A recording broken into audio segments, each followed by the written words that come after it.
Hello friends, good evening. आप लोग कैसे हैं? उम्मीद करते हैं कि आप लोग स्वस्थ और मस्त होंगे। मेरा गला थोड़ा बैठा हुआ है। फ्रेंड्स, मैं आज शेयर करने वाली हूँ मेरी प्रेगनेंसी जर्नी, कि मेरी प्रेगनेंसी लाइफ कैसा था, मेरा प्रेगनेंसी जर्नी कैसा रहा। क्योंकि सभी लोगों को पता है कि मेरी एक बेटी है। तो फ्रेंड्स, मेरा प्रेगनेंसी लाइफ बहुत ही अच्छा था कह दो। और जिनको लगता है कि कुछ नहीं करना चाहिए उनके लिए बुरा हो सकता है। तो फ्रेंड्स, मेरा शादी हुआ था 2021 में, मई के महीने में। और मेरी जो बेटी जो रुकी थी वो जून के महीने से, मई जून मतलब एक ही मंथ का अंतराल था। तो ऐसा मतलब मेरी प्रेगनेंसी जर्नी जून से शुरू होता है। जून, जुलाई, अगस्त, सितंबर, अक्टूबर, नवंबर, दिसंबर, जनवरी और फरवरी, मार्च में मेरा डिलीवरी हुआ था। तो मैं पूरे, मेरी बेटी जब जब से यानी कि मेरी ज़िंदगी में आई थी तब से मैं पूरे अपने बेटी को 8 मंथ अपने कोख में रख कर के मैं कंपनी में जॉब करी थी। और सभी लोगों को लगता है कि प्रेगनेंसी लाइफ में काम नहीं करना चाहिए, ये नहीं करना चाहिए, वो नहीं करना चाहिए। तो ऐसा कुछ भी नहीं है। अगर जिसको कुछ नहीं होना रहता और कुछ नहीं, और इंसान को ज़्यादा बैठ के भी नहीं रहना चाहिए ऐसे पोजीशन में। तो मैं अपने बेटी को 1 से लेकर 8 महीने तक ले कर के मैं एक कंपनी में जॉब करती थी, अपने 8 महीने तक अपने पेट में बच्चे को लेकर के। कहते हैं झुकना नहीं है, लेकिन मैं झुकती भी थी और चलती भी थी, दिन भर चलती थी। जैसे कंपनी में रहती थी दिन भर चलती थी। तो मैं 8 महीने तक कंपनी में थी और मेरा डिलीवरी का डेट था मार्च का मेरा डिलीवरी डेट निकला था। तो डिलीवरी होने के लिए प्लानिंग ये था कि मेरा जो डिलीवरी है वो गुजरात में हो। बट ऐसे यानी कि कोई नहीं थे मेरे घर से, और हम लोग सिर्फ यहाँ पे 2 ही लोग थे, मेरे बेटी के पापा और मैं। तो यहाँ पे कौन देख रेख करता, इस वजह से सभी लोगों का डिसीजन आया कि मैं जाऊँ घर पे। तो हुआ क्या कि यहाँ पे कोई नहीं रहे मेरे देखभाल के लिए। तो मैं 8 महीने जब मेरा ख़त्म हो रहा था, मतलब 8 ख़त्म हो गया था जब मैं 9वें महीने में चढ़ चुकी थी। 9वें महीने में सिर्फ 3 दिन लग गया था। 8 महीने तक तो मैं काम करी। इसके बाद 2-4 दिन ऐसे बैठी रूम पे। जब मेरा छुट्टी हुआ 8 महीने में डिलीवरी के लिए जब छुट्टी हुआ तो मैं रूम पे बैठी थी। रूम में रहने के बाद डिसीजन आया कि मेरे को घर जाना है। तो फिर मैं, कहते हैं कि ट्रैवल्स नहीं करना चाहिए प्रेगनेंसी लाइफ में, लेकिन मेरा 9 लग गया था। 9 चढ़े 3 दिन हो चुका था और मैं ट्रेन में सफ़र करके कितने किलोमीटर, मतलब 1250-1300 किलोमीटर, मतलब इतने ट्रैवल्स करके मैं गई यहाँ से। मेरी यहाँ का जो जर्नी था वो तो बहुत ही अच्छा था, अच्छा खासा। मतलब मेरा प्रेगनेंसी पूरे ड्यूटी में ही निकल गया था। लेकिन जब डिलीवरी का डेट आया तो मैं ट्रैवल्स करके घर गई थी।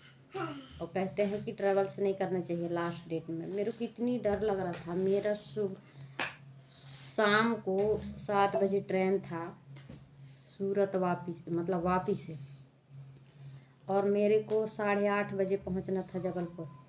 तो मैं उस बीच में क्या करी, जब मैं गाड़ी में तो बैठी और उस बीच में मेरे साथ कोई नहीं था।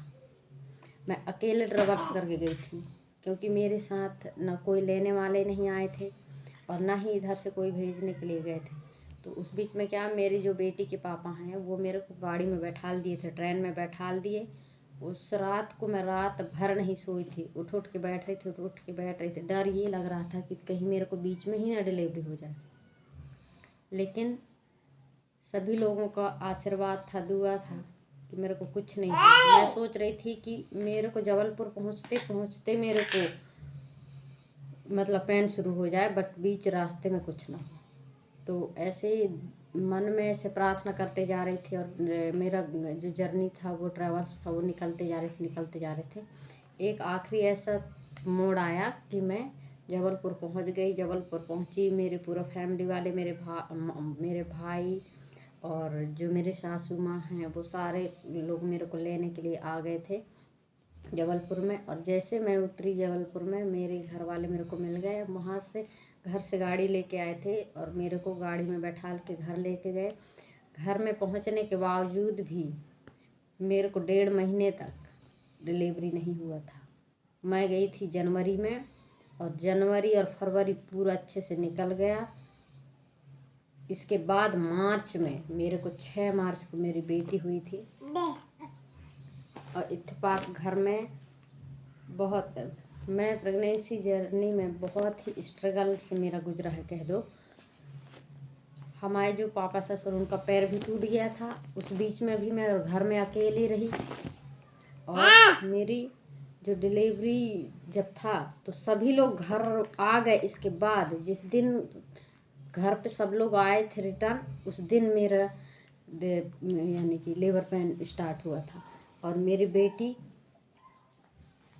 6 तारीख को 4:30 बजे हुई थी।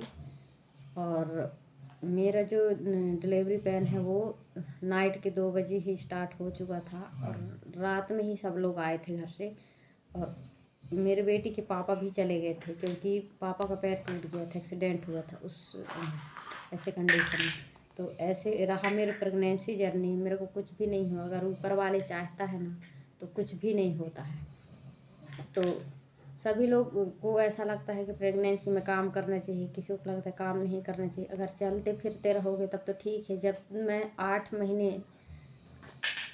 एक बेटी को घर में लेकर के 8 महीने काम करी, फिर भी मेरे को ऐसे कुछ भी नहीं हुआ। तब मैं इतनी दर्द से मेरा डिलीवरी हुआ है।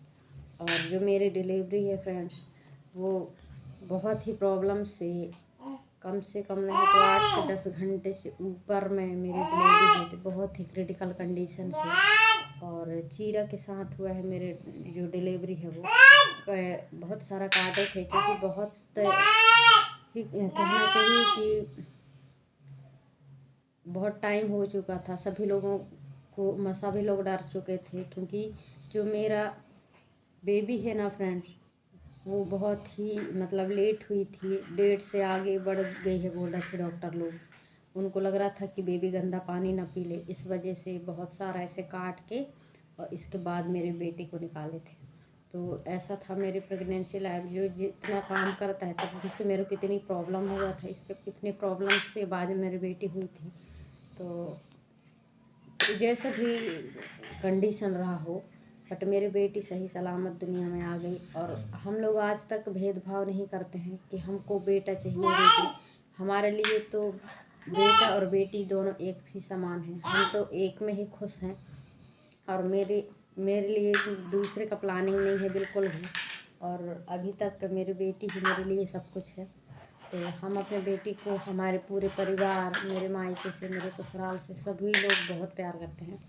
और ऐसी रही मेरी प्रेगनेंसी लाइफ। अगर आई होप कि मेरी प्रेगनेंसी जर्नी आप लोगों को कैसा लगा। अगर उम्मीद करते हैं आप लोगों को अच्छा लगा हो, तो प्लीज़ आप लोगों से हाथ जोड़ कर रिक्वेस्ट है, अगर आप लोग मेरे चैनल में न्यू हैं तो प्लीज़ चैनल को सब्सक्राइब कीजिएगा, क्योंकि आप लोगों के सपोर्ट की बहुत ज़रूरत है। मैं अपने बेटी के लिए कुछ करना चाहती हूँ, तो प्लीज़ मेरे को सपोर्ट की बहुत ज़रूरत है। तो प्लीज़ मेरे को सपोर्ट कीजिएगा। अगर आप लोग नए हैं तो चैनल को सपोर्ट करिएगा, लेकिन मेरे चैनल को शेयर भी कीजिएगा और लाइक भी कीजिएगा अगर मेरे वीडियो थोड़ा सा भी अच्छा लगे तो। अपने वीडियो को यहीं पे एंड करती हूँ। अगर मेरी वीडियो अच्छा लगा हो तो प्लीज़ मेरे को सपोर्ट कीजिएगा। Thank you. जय हिंद, जय भारत।